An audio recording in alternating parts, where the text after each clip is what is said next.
Waalaikumsalam warahmatullahi wabarakatuh. Rabbi syrahli wa yassirli amri wahlul 'uqdatam min lisani yafqahu qawli. Puji syukur kita ucapkan kepada Allah Subhanahu wa taala yang memberikan kita kesehatan dan kesempatan sehingga kita masih bisa melaksanakan presentasi secara daring pada hari ini.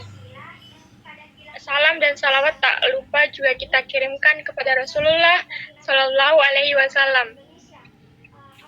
Kemudian yang saya hormati Ibu Fajriani Asis, SPD MSI, sebagai dosen pengampuh dari mata kuliah pengantar pendidikan, serta teman-teman yang hadir pada presentasi hari ini. Sebelum memulai presentasi, perkenalkan saya Sohra, di sini sebagai moderator dan pemateri pertama. Kemudian ada rekan-rekan saya yaitu Rizka Nurmadani dengan Rahmawati sebagai pemateri. Langsung saja saya akan membacakan materi pertama yaitu next. Pengertian pendidikan. Pengertian pendidikan menurut bahasa. Kata pendidikan dalam bahasa Inggris sepadan dengan kata education yang secara etimologi diserap dari bahasa Latin yaitu eductum. Kata eductum sendiri terdiri dari dua kata yaitu yang bermakna perkembangan dari dalam keluar atau dari sedikit ke banyak, dan duko yang bermakna sedang berkembang. Sehingga tiga secara etimologis pendidikan adalah proses pengembangan dalam diri individu. Hal ini sejalan dengan pendapat Priyatna bahwa pendidikan merupakan usaha mengembangkan kualitas diri manusia dalam segala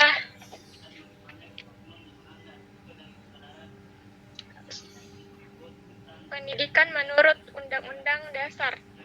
Dalam Undang-Undang Sistem Pendidikan Nasional Nomor 20 Tahun 2003 disebutkan bahwa pendidikan adalah usaha sadar dan terencana untuk mewujudkan suasana belajar dan proses pembelajaran agar peserta didik secara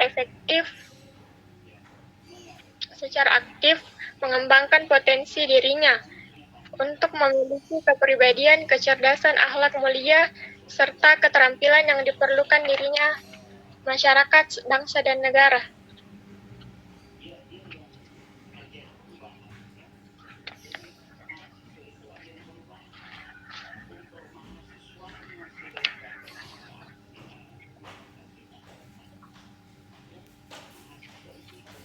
Berikutnya yaitu pengertian pendidikan menurut para ahli.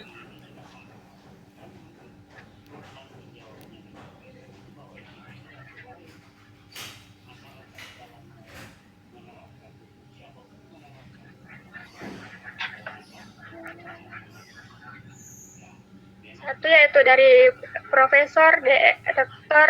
M.J. Lajevet.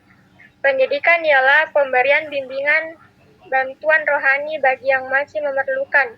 Kedua yaitu dari Profesor Saharai Idris. Pendidikan ialah serangkaian kegiatan komunikasi yang bertujuan antara manusia dewasa dengan si anak didik serta secara tatap muka atau dengan menggunakan media dalam rangka memberikan bantuan terhadap perkembangan anak seutuhnya. Ketiga, dari Hornet, pendidikan adalah suatu proses yang dilakukan terus-menerus dari penyesuaian yang lebih tinggi dari makhluk manusia yang telah berkembang secara fisik dan mental, yang bebas dan sadar kepada Tuhan, seperti termanifestasi dalam alam seperti intelektual, emosional, dan kemanusiaan dari manusia. Keempat, yaitu dari Ahmad Marimba, pendidikan adalah pimpinan atau pimpinan secara sadar oleh pendidik.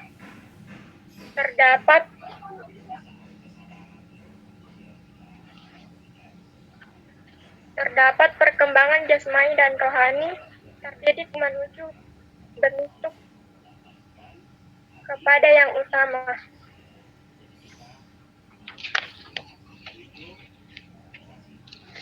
Next, selanjutnya saya persilahkan kepada Ada.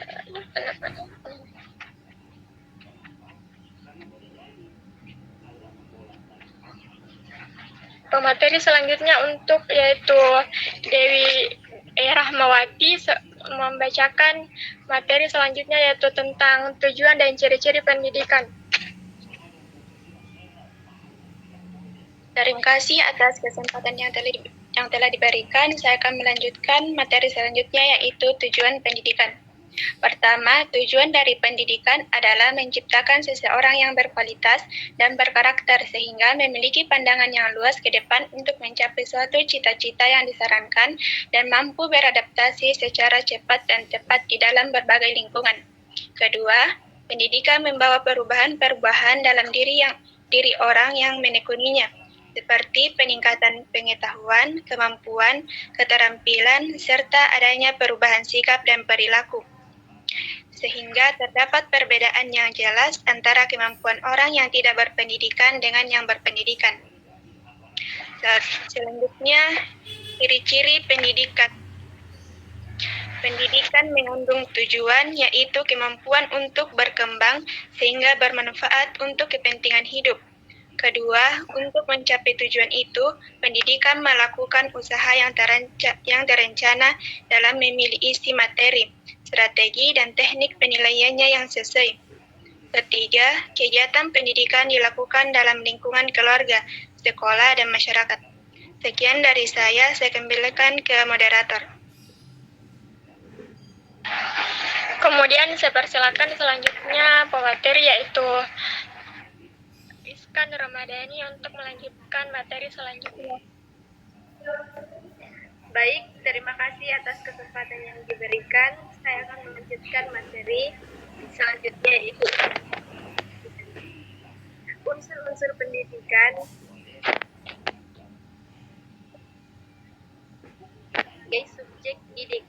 Pandangan modern cenderung menyebut demikian karena peserta didik tanpa pandang usia adalah subjek atau pribadi yang otonom yang ingin diakui keberadaannya pendidik.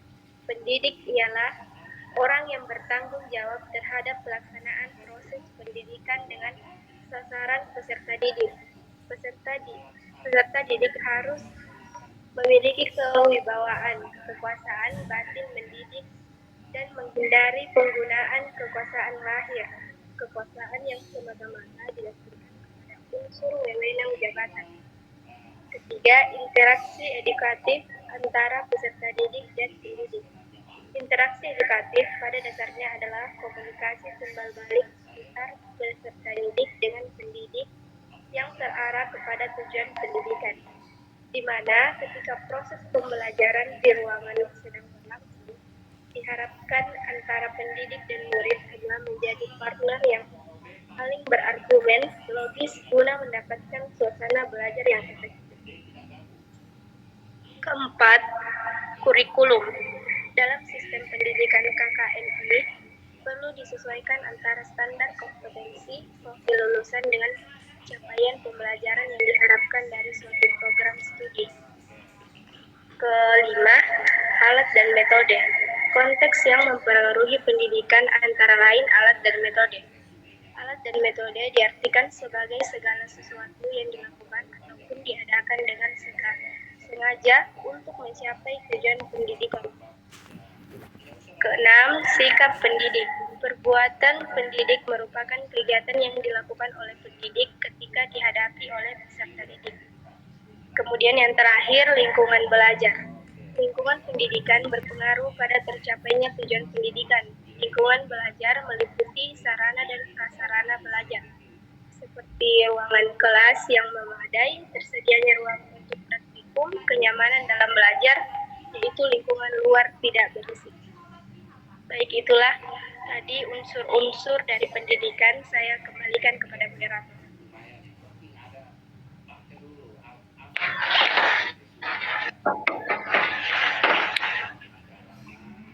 Itulah tadi presentasi dari kelompok kami.